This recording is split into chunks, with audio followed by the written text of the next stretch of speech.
آپ نے جو بک لکھی ہے سنو تم ستارے ہو، اس سے پہلے کی کہانیاں کیا تھی؟ کیا وہی کہانیاں بک میں درج؟ سنو تم ستارے ہو یہ میری زندگی کے سفر پر محیط یہ کتاب ہے، جس میں میرے سفر میں جو مشکلات پیدا ہوئیں، جو میں نے زندگی میں کامیاب ہونے کے لیے جو خواب دیکھے، جو اسٹریٹجیز اپنائیں، جو عادات اپنائیں، جس طرح سے بار بار ناکامی کو فیس کیا اور پھر کامیابی نصیب ہوئی، اور جو میں نے زندگی سے سیکھا، اپنی زندگی کے تجربات، اس پہ یہ بیسڈ کرتی کتاب سنو تم ستارے ہو۔ اور اس کا سنو تم ستارے ہو کا جو نام ہے، بیسیکلی وہ یہ رکھنے کا مقصد یہ تھا کہ میں بچپن سے میری والدہ کی طرف سے یہ جملہ میں سنتا آ رہا تھا، تو یہ میرے لیے یہ جو نام تھا سنو تم ستارے ہو، یہ ایک امید کی کرن تھی اور ایک یعنی بہت بڑی موٹیویشن تھی میرے لیے۔ تو میں نے فیصلہ کیا کہ یہ جو میری زندگی سے جو کچھ میں نے سیکھا ہے، یہ پیغام میں دوسروں تک پہنچاؤں، تو میں نے یہ فیصلہ کیا کہ اس کا نام بھی میں سنو تم ستارے ہو رکھوں۔ کیا سر کوئی بھی رائٹر جب بک لکھتا ہے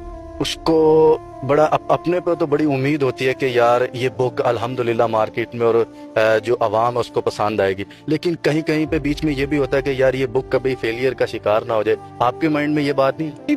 میں یہ سوچتا ہوں کہ رائٹر کو اگر اپنے لکھے ہوئے پہ یقین نہ ہونا، پڑھنے والے کو کبھی تاثیر نہیں مل سکتی۔ میں نے جب یہ کتاب لکھی، میں نے پوری کوشش کی کہ میں اس کتاب کو اپنا دی بیسٹ دے سکوں۔ تو اس کے بعد پبلشنگ جو ہم نے اس کو پبلش کروایا، اس میں کافی ہمیں مشکلات کا سامنا رہا، کیونکہ فرسٹ بک تھی اور میں یہ کہتا ہوں کہ میری زندگی کی یہ پہلی بک تھی، کامیاب بھی رہی ہے، کامیاب ترین اور موسٹ ریجیکٹڈ بک بھی رہی ہے۔ شروع میں چونکہ اس کو ریجیکشن کا سامنا بھی رہا ہے۔ کس طرح کی ریجیکشن کا سامنا رہا ہے؟ کیا مارکیٹ میں نہیں بکی تھی؟ کچھ لوگوں کا اس کے بارے میں بیڈ امپریشن تھا کیا؟ نہیں، مارکیٹ کی بات نہیں ہے۔ جب یہ کتاب کمپلیٹ ہوئی تو چونکہ میرا ایک فرسٹ ایکسپیرینس تھا، تو میں نے جتنے بھی مشہور رائٹرز ہیں ان کو ای میل کی یہ PDF فائل کہ آپ اس کتاب کو پڑھیں اور ریویو دیں، تاکہ اس ریویو کو میں کتاب کا حصہ بنا سکوں۔ تو مجھے وہاں پہ بھی ریجیکشن کا سامنا رہا۔ بعد میں جب اس کو پبلشنگ کے لیے ہم نے بھیجا، تو میں پہلے جتنے پبلشر سے میرا کانٹیکٹ ہوا تو انہوں نے اسٹریٹ اوے مجھے نو بول دیا کہ آج کے دور میں کتاب ایسے ہی نہیں بکتی، اور پھر ایک نئے بندے کی کتاب وہ کون خریدے گا؟ تو انہوں نے سمپلی مجھے بڑے برے طریقے سے سمپلی نو بولا۔ تو مجھے جسے کہتے ہیں کہ بہت زیادہ ریجیکشن کا سامنا رہا شروع میں۔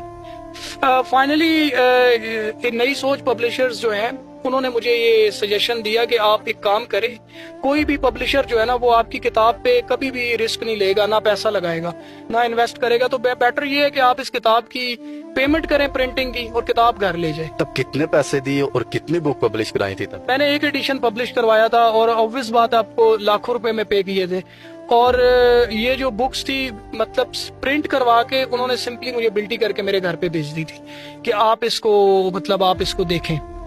لیکن جب یہ کتابیں گھر پہ آئیں تو کہیں نہ کہیں تھوڑی سی پریشانی بھی ہوئی کہ اب یہ کیونکہ مجھے یہی پبلشرز کی طرف سے بتایا گیا کہ آپ یہ کتابیں آپ اس میں سے کچھ گفٹ کر دیں، کچھ تھوڑی بہت اگر بک گئی تو ٹھیک ہے۔ اور یہ بتایا گیا کہ اگر 1-1.5 سال کے اندر بھی کسی مشہور رائٹر کی اگر ایک ایڈیشن بک جاتا ہے سارا یا لوگ خرید لیتے ہیں تو یہ کامیاب ایڈیشن تصور کیا جاتا ہے۔ اس کتاب کو اتنی زیادہ پذیرائی پاکستان میں ملی کہ پاکستان میں اس کو 80 بار پبلش کرنا پڑا ہے اس کتاب کو۔ 80 بار؟ یہ پاکستان کی تاریخ کا ریکارڈ؟ جی، اب تک 82 ٹائمز یہ پبلش ہو چکی ہے۔ کسی رائٹر کی بک 82 ٹائم پاکستان میں پبلش نہیں ہوئی ہوں گی، لیکن اتنے کم وقت میں مجھے نہیں خیال۔